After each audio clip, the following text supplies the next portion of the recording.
Bien, donc troisième et dernière partie de ce sujet sur un décor d'opéra, donc le grand C, réalisation. Alors vous allez bien évidemment vous aider des précédentes recherches, hein, des précédents travaux à base de découpage et de collage de papier. Donc je vous lis l'intitulé. Donc en vous aidant de vos précédentes recherches graphiques à l'aide de découpage de papier de couleur, proposez un modèle de décor en 3D, donc avec des cartons. Alors je vous conseille la boîte à chaussures ou sinon un petit carton d'emballage, ça fera l'affaire, mais évitez d'avoir des cartons trop épais, sinon pour les découpages ça va être assez compliqué. Et en vous inspirant donc également des opéras six contres. Alors les opéras six contres, ce sont ceci, hein, ce que je vous propose. Là, vous avez trois opéras. Donc, vous avez les nuits, hein, inspirées des mille et une nuits, donc vraiment des décors orientalisants. Werther, donc cette fois-ci des décors avec vraiment comment dire, les intérieurs domestiques. Et Don Giovanni, cette fois-ci des extérieurs urbains. Voilà, ça ce sont des exemples, hein, desquels vous pouvez vous inspirer, mais il n'y a bien évidemment aucune obligation à s'inspirer de ces opéras-là. Je reviens sur le sujet.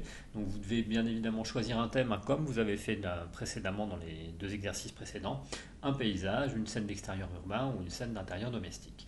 Donc il va falloir que vous proposiez au moins trois plans dans votre décor. Donc un premier plan, alors je rappelle le premier plan c'est ce qui est tout devant nous. Un second plan, donc c'est légèrement derrière. Vous avez ici le petit schéma pour bien vous repérer. Et l'arrière-plan c'est vraiment le décor du fond, ce qui apparaît tout au fond de la scène.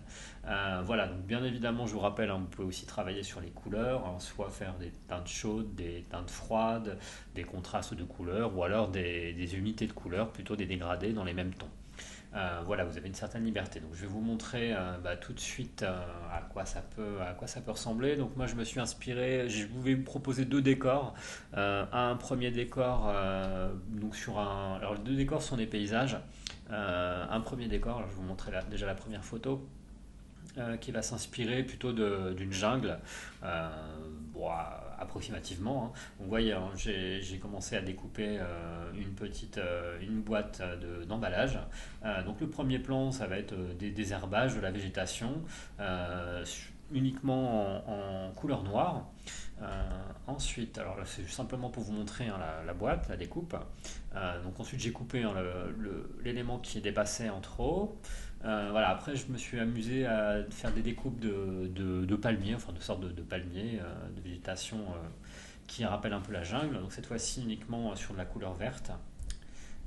Et ensuite, j'ai travaillé le fond, une espèce de décor de montagne, donc dans les tons bleus. D'accord. On est vraiment là dans des couleurs froides, avec uniquement un premier plan en noir. Donc ça reste très simple, hein, je ne vous demande pas non plus de. Parce que les découpages sont assez longs, surtout si vous faites cette fois-ci beaucoup de détails.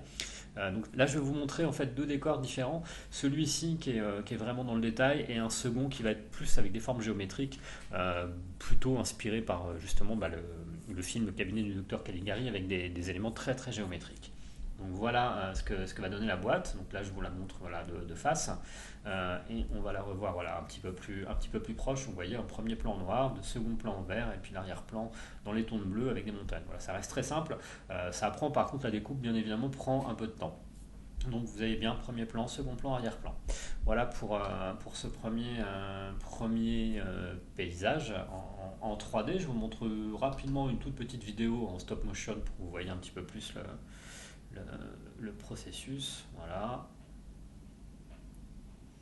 Et voilà, vous avez donc le décor apparent. Euh, alors, j'ai pas vraiment collé, hein, les palmiers, ils sont simplement fixés avec des petites découpes dans le carton. Voilà, ça, après à vous de voir si vous préférez les coller ou simplement les fixer comme ceci. Alors, je vais vous montrer ensuite le second décor, alors qui est beaucoup plus simple, hein. Bien évidemment, pour gagner du temps, je me suis resservi de la même base. Vous voyez, on retrouve les montagnes à l'arrière-plan, les montagnes bleues. Voilà, j'ai rajouté simplement, vous voyez, vraiment des éléments géométriques très simples, des demi-cercles, des triangles, des rectangles, voilà, des cercles, etc. On a alors ça représente pas vraiment grand-chose. Bien évidemment, les pyramides, les triangles, ça peut faire penser à des pyramides, mais il n'y a pas vraiment d'inspiration plus que ça. Par contre, on est dans les tons de bleu, hein, vraiment dans les tons de bleu, à part quelques petits éléments dorés. on reste dans une unité de couleur, donc cette fois-ci vraiment des dégradés dans les mêmes tons. Voilà pour le second décor, donc cette fois-ci beaucoup plus géométrique. Voilà, c'est au choix, soit vous faites un décor très, on va dire, avec beaucoup de détails, très détaillé, ou soit vraiment beaucoup plus simplifié, beaucoup plus géométrique. Voilà pour ce second décor, même chose, une toute petite vidéo hein, qui ne dure pas longtemps en stop motion pour que vous voyez un petit peu plus le détail. Voilà, pour ce décor en 3D, bien évidemment ça prend beaucoup plus de temps. Il faut déjà avoir le matériel, le carton, et puis ensuite faire les collages, les découpages, c'est ce qui va prendre, c'est ce qui va vraiment vous prendre du temps.